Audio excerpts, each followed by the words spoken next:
देखिए इसको डिस्कस कर रहे हैं, इस प्रॉब्लम को। क्या दिया हुआ है? Swimmer whose speed is 5 kilometre per hour. एक एक करके करना शुरू करते हैं। वीएस का वैल्यू 5 है। wants to reach just opposite point on other bank of river of width 1 kilometre. 1 kilometre सब यूनिट में देख लो। और वी आर दिया हुआ है 3 किलोमीटर पर आवर।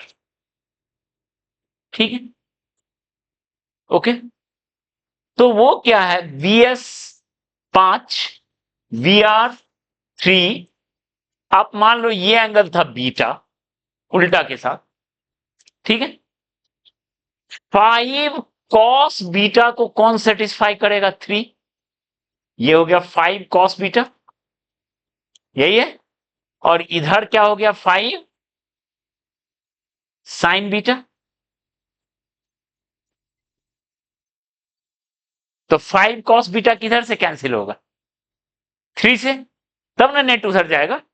तो कॉस बीटा कितना हो गया? यानी बीटा इक्वल टू 53 डिग्री।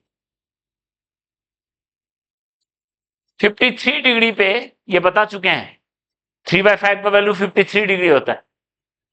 53 डिग्री पे हेड करेगा तो ये कहानी है। Okay, time to cross W है width by 5 sine beta. Yes, नहीं वो लिखना पड़ेगा in 53 degree with opposite of river flow. River flow के अपोजिट के साथ। ठीक है, रिवर फ्लो के अपोजिट के साथ। ओके, हाँ बिल्कुल कर सकते हो। अगर ये 53 है तो ये होगा 127। ये भी कर सकते हो, ये भी कर सकते हो, कोई दिक्कत नहीं। ठीक है, टाइम टू क्रॉस विड्थ है 1 किलोमीटर और 5 साइन 53 डिग्री होता है 4/5, यानी 1/4 आर। 1/4 आर मतलब 15 मिनट। 15 मिनट में वो क्रॉस कर लेगा रिवर। क्लियर है? 15 मिनट में वो क्रॉस कर लेगा। देखो हम डेराइव वाले मेथड से बनाए, रटना नहीं है रिजल्ट। ठीक है ना? चलिए, अब नेक्स्ट क्या है? If he heads at angle 37 degree opposite of river flow. 53 के बजाय वो कितना एंगल पे हेड कर रहा है? 37 पे।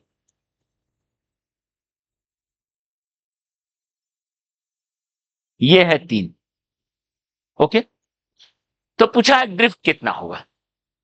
53 पे गया था तो ड्रिफ्ट 0 था, 37 पे ड्रिफ्ट 0 नहीं होगा। तो कर लेंगे, ब्रेक कर लेंगे। 5 कॉस 37 और कॉस 37 होता है 4/5। 5 साइन 37, साइन 37 होता है 3/5। और इधर है 3।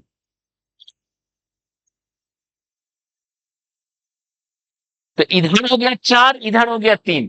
तो इधर का वेलोसिटी हो गया 1 किलोमीटर पर आवर और इधर का वेलोसिटी कितना है?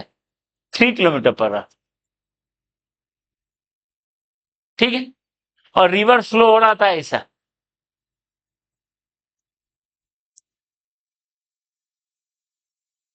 रिवर के उल्टा उसका 1 किलोमीटर और पार करने के लिए 3 kilometre per our.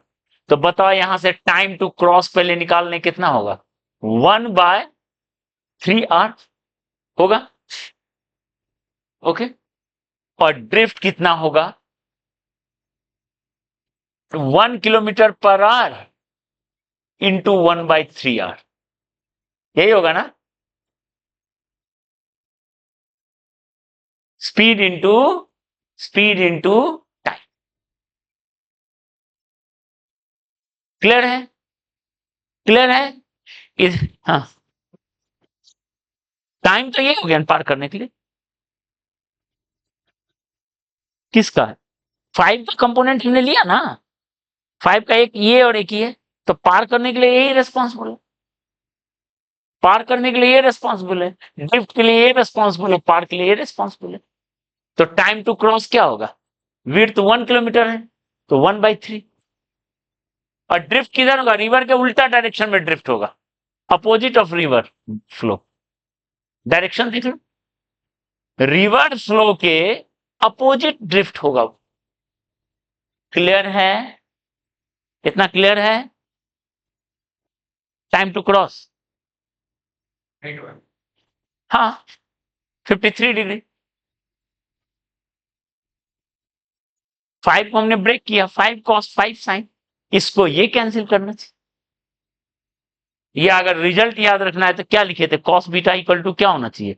We R by V S.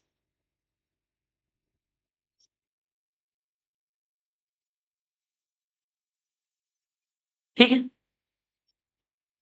Okay, clear है इतना? cos बीटा इतना और टाइम टू क्रॉस कितना हो गया? अगर फॉर्मूला याद रखना चाहते हो तो ये कर लो, और फॉर्मूला याद नहीं रखना चाहते हो, डेरिवेशन से बनाना चाहते हो तो ऐसे बना लो। क्लियर है? ओके, तो होपफुली स्विमर रिवर प्रॉब्लम आप लोग को क्लियर हो गया होगा।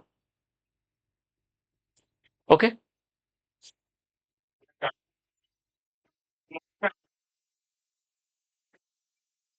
टाइम टू क्रॉस मतलब उल्टा पहुंचा है तो कितना टाइम लगेगा पहुंचने में? और यहां पर दिया हुआ है जस्ट उल्टा पहुंचा, जस्ट अपोजिट पहुंचा, ठीक। पर टाइम मिनिमम नहीं है, ये ध्यान रहे, ये मिनिमम टाइम नहीं, ठीक है। होपफुली इतना पॉइंट क्लियर हो गया होगा। कौन सा? ये 3, ये तो 3 दिया हुआ है ना, वो हेड कर रहा है 37 डिग्री पे, और ये रिवर का स्पीड है, ये स्विमर का स्पीड। ऐसे ही ना डिराइव किए हैं रिजल्ट को।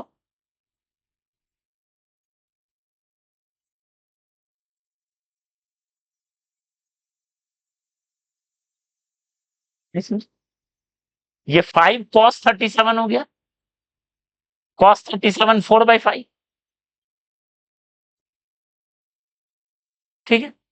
तो एक 4, एक 3 और एक इधर 3, तो 4 और 3 मिलके 1 और 3 ये, ठीक है, okay. Hopefully swimmer river problem clear हो गया होगा। सेम होता है, देखो सेम कॉन्सेप्ट है बोट रिवर प्रॉब्लम, ये पॉइंट को समझ लो। स्विमर की जगह बोट डाल देगा, एक ही बात, स्विमर की जगह बोट है, ठीक है। स्विमर की जगह बोट को रिप्लेस कर दिया, लॉजिक सेम। सेम कॉन्सेप्ट होता है एयरक्राफ्ट विंड प्रॉब्लम, ध्यान दो, एयरक्राफ्ट विंड, स्विमर की जगह बोट कर दिया, बोट को हटा के एयरक्राफ्ट कर दिए, और एयरक्राफ्ट विंड में उड़ रहा है, तो विंड उसको कभी सपोर्ट करेगा, that is down stream, wind कभी अपोज करेगा, दैट इज अप स्ट्रीम। ये पिछले क्लास में बता चुके हैं। एंगल पे चलेगा तो सारा यही कहानी है, सब चीज वही कहानी, ठीक है। और सेम चीज कहां प्रॉब्लम होगा? साउंड विंड प्रॉब्लम, ध्यान दो, साउंड विंड प्रॉब्लम सेम चीज है। साउंड विंड प्रॉब्लम को कैसे समझेंगे? मान लो यहां कोई स्पीकर है, इससे साउंड एमिट हो रहा है, स्पीड ऑफ साउंड,